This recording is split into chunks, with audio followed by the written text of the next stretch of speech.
and I want to thank Seth Guard for inviting me to give this very brief video presentation. I'm recording this brief video as a way to join my friends in Kenya who are assembling at the First Assembly of the Church of Belief Science in Kenya. In collaboration with Through the Roof, a group that has founded a mission to educate people about disability and to encourage compassionate care and Christian inclusion of people with disabilities. And so we thank the Through the Roof organization for the work that they do and for including our church in their mission. So we celebrate sharing our world with people with disabilities. The term through the roof comes from the Bible, the Gospels of Luke, chapter 5, verses 17 through 25. I want to read that chapter and verse to you so you understand the powerful moment that was experienced with Jesus related to a man that was palsied. So this starts with chapter 5, verse 18. And behold, people bring on a bed a man that was palsied, and they sought to bring him in to see Jesus and to lay him before him. And not finding by what way to bring him in because of the multitude, they went up to the housetop and let him down through the tiles with his couch into the midst before Jesus. Jesus, speaking to the man that was palsied, said, I say unto thee, arise and take up thy couch and go into thy house. And immediately he rose up before them and took up that wherein he lay and departed to his house, glorifying God. So this is a powerful, powerful chapter and verse in the Bible in the Gospel of Luke. So the message is we will need to bring people with weakness into the fold so they may benefit by knowing Christ. Unfortunately, there are some Bible passages that are not so friendly to people with disabilities.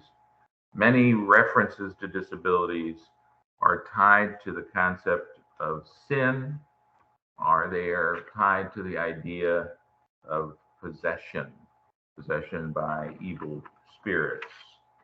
And so the Church of Belief Science has a version of the Bible that basically removes passages that are considered detrimental to people with disabilities or that associate disability with sin or possession. Now, we're guided in the Bible by a passage in John chapter 9, verse 1. And I want to read this to you because I think this is also telling about the view Jesus had of people with disabilities. So, chapter 9, verse 1. And as he passed by, he saw a man blind from his birth. And his disciples asked him, Rabbi, who did wrong that this man should be born blind, he or his parents? Jesus answered, neither did the man do wrong nor his parents, but that the works of God should be made manifest in him. When Jesus had thus spoken, he spat on the ground and made clay of the spittle and anointed the man's eyes with the clay and said unto him, go wash in the pool of Siloam. He went away therefore and washed and came seeing. This is a message that we can remove the concept of sin and possession from the idea of disability. So we believe people with disabilities are messengers, those that provide us with an opportunity to show compassion and love consistent with the Church of Belief Science and the Christian tradition. Now, look, if we all live long lives, naturally, we will probably have impairment.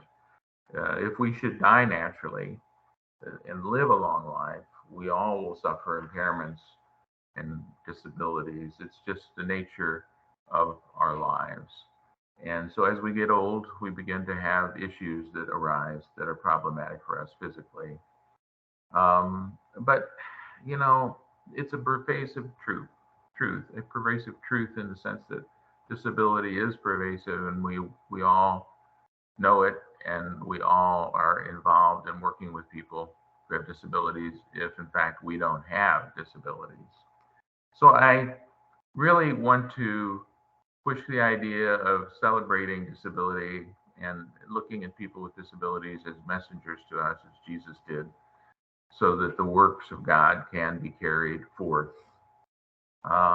I welcome you to celebrate with me the joy of sharing our world with all our friends, no matter what their ailments. I want to offer a special thanks to Seth Gard for inviting me. I revel in his accomplishments and his accomplishment in establishing the first Church of Belief Science Assembly. And I feel very confident that he's doing a great job and that the assembly is under his guiding hand. So thank you all. I appreciate your invitation, and I hope that you all have a very, very special time together on September 18th. Thank you so much.